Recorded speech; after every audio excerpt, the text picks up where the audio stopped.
بسم اللہ الرحمن الرحیم۔ السلام علیکم۔ ایک ایسے صحابی رضی اللہ عنہ جو نماز پڑھے بغیر جنت میں چلے گئے۔ جاننے کے لیے اس ویڈیو کو مکمل دیکھیں اور اس چینل کو سبسکرائب کریں۔ امام احمد رحمۃ اللہ علیہ حضرت ابو ہریرہ رضی اللہ عنہ سے روایت کرتے ہیں کہ حضرت ابو ہریرہ رضی اللہ عنہ اکثر یہ کہا کرتے تھے کہ ایک شخص کے بارے میں بتاؤ جس نے پوری عمر کبھی نماز نہیں پڑھی مگر جنت میں داخل ہو گیا۔ لوگوں کو اگر معلوم نہ ہوتا تو آپ رضی اللہ عنہ سے دریافت کرتے کہ آپ ہی بتا دیجئے، تو بتاتے کہ وہ اسیرم بن عبد الاشائل رضی اللہ عنہ ہیں۔ عامر بن ثابت رضی اللہ عنہ فرماتے ہیں کہ میں نے محمود بن لبید رضی اللہ عنہ سے دریافت کیا کہ ان کا یہ واقعہ کس طرح ہے، تو انہوں نے بتایا کہ وہ اسلام کا انکار کیا کرتے تھے، مگر جب غزوہ احد کا موقع آیا اور حضور صلی اللہ علیہ وسلم بانیت جہاد احد کی طرف نکلے تو اسیرم رضی اللہ عنہ پر اسلام کی حقانیت واضح ہو گئی اور وہ اسی وقت اسلام قبول فرما کر تلوار ہاتھ میں لے کر جہاد کے لیے نکل پڑے اور جہاد کرتے رہے یہاں تک کہ شہید ہو گئے۔ اللہ تعالیٰ کی تقسیم بڑی عمدہ اور نہایت صحیح اور حق ہے۔ وہ تقسیم کرتے وقت کسی کی رائے کے محتاج نہیں ہے۔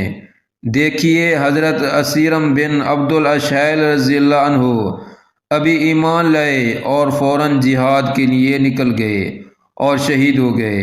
اس دوران کسی نماز کا وقت نہیں آیا کہ نماز پڑھ سکیں۔ وقت نماز باجماعت سے پہلے یہ خود ہی اپنی نماز میت کے لیے بارگاہ ازدی میں حاضر ہو گئے۔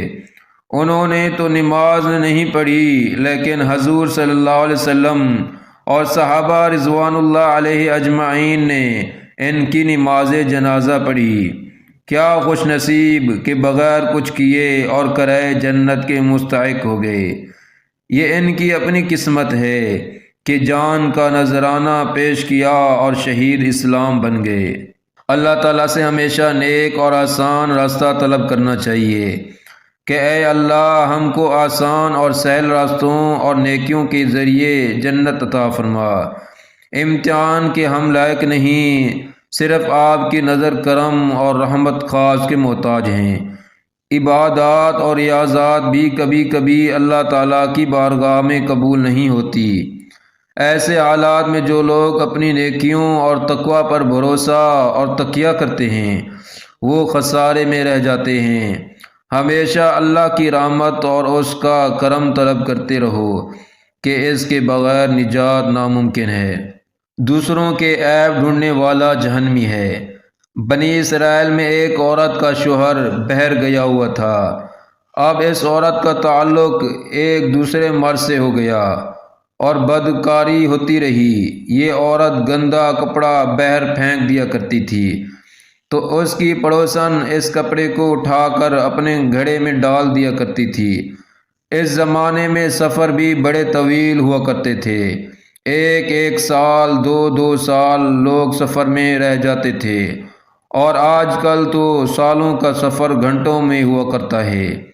اس کی پڑوسن وہ ناپاک کپڑے جمع کرتی رہی کہ جب اس کا شوہر سفر سے آئے گا تو اس کو دکھاؤں گی، چونکہ وہ عیب کے ظاہر کرنے کو کوئی گناہ نہیں سمجھ رہی تھی، اس لیے اس کو توبہ کی توفیق نہیں ہوئی۔ مگر وہ عورت جو بدکاری میں ملوث تھی اس کو توبہ کی توفیق ہو گئی۔ جب دونوں کا انتقال ہوتا ہے تو وہ گنہگار عورت جنت میں گئی اور اس کی پڑوسن جہنم میں، جبکہ وہ عبادت گزار اور نمازی تھی۔ اس لیے مومن کے عیب کو ہمیشہ چھپانے کی کوشش کرنی چاہیے۔ اللہ تعالیٰ بندوں کی بڑی پردہ پوشی فرماتے ہیں، جبکہ اللہ تعالیٰ سب کچھ جانتے ہیں۔ شیخ سعدی رحمۃ اللہ فرماتے ہیں اللہ تعالیٰ دیکھتے ہیں اور چھپا لیتے ہیں، لیکن ہمسایہ نہیں دیکھتا اور شور مچا دیتا ہے۔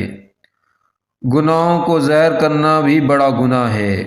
موسیٰ علیہ السلام سے ایک مرتبہ ایک عورت نے کہا اے موسیٰ علیہ السلام، اللہ تعالیٰ کو میرا سلام کہنا۔ اور پوچھنا کہ میں بخشی جاؤں گی یا نہیں۔ حضرت موسیٰ علیہ السلام بارگاہ ازدی میں اس کا سلام عرض کیا اور اللہ تعالیٰ سے پوچھا تو اللہ تعالیٰ نے فرمایا کہ میں نے اس عورت کو بخش دیا۔ حضرت موسیٰ علیہ السلام نے اس عورت کو بتایا کہ اللہ تعالیٰ فرما رہے ہیں کہ میں اس عورت کو بخش دوں گا۔ تو اس عورت نے کہا کہ میں نے 100 مرتبہ زنا کیا ہے، تب بھی اللہ تعالیٰ مجھے بخش دے گا۔ تو حضرت موسیٰ علیہ السلام نے فرمایا یہ تو مجھے معلوم نہیں، میں اللہ تعالیٰ سے معلوم کرتا ہوں۔ چنانچہ اللہ تعالیٰ کی بارگاہ میں عرض کیا الہ العالمین، وہ عورت تو اس طرح کہہ رہی ہے۔ تو اللہ تعالیٰ نے فرمایا کہ اس نے جب گناہوں کا زہر کر دیا اور ہمارے بولنے پر ایمان نہیں رہا تو اب اس کی مغفرت نہیں کریں گے۔ اس واقعے سے یہ معلوم ہوا کہ جس طرح گناہ کرنا بری چیز ہے، اس طرح گناہوں کو نہ چھپانا اور زہر کر دینا بھی بہت بڑا گناہ ہے۔ بنی اسرائیل کے بادشاہ کا واقعہ۔ بنی اسرائیل میں ایک بادشاہ تھا، اس کے پاس کسی عابد کا تذکرہ ہوا۔ بادشاہ نے اسے بلاوا بھیجا اور منت سماعت کر کے اسے اپنے پاس رکھنے کی کوشش کی۔ عابد نے کہا بادشاہ سلامت، بات تو بہت اچھی ہے، مگر یہ بتلائیے کہ اگر آپ کسی دن مجھے اپنی باندی کے ساتھ خوش طبی کرتے ہوئے اپنے حرم سرا میں دیکھ لیں تو کیا ہوگا؟ بادشاہ غضبناک ہو کر بولا او بدکار، تو میرے گھر میں ایسی جرات کرے گا؟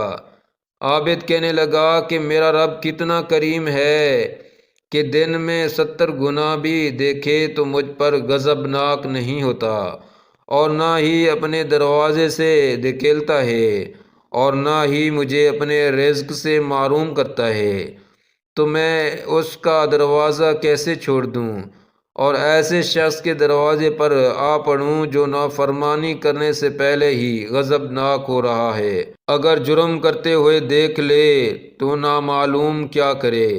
یہ کہہ کر اٹھ کر چل دیا۔ اس ویڈیو کو لائک کریں، شیئر کریں اور اس چینل کو سبسکرائب کریں۔ جزاکم اللہ خیرہ۔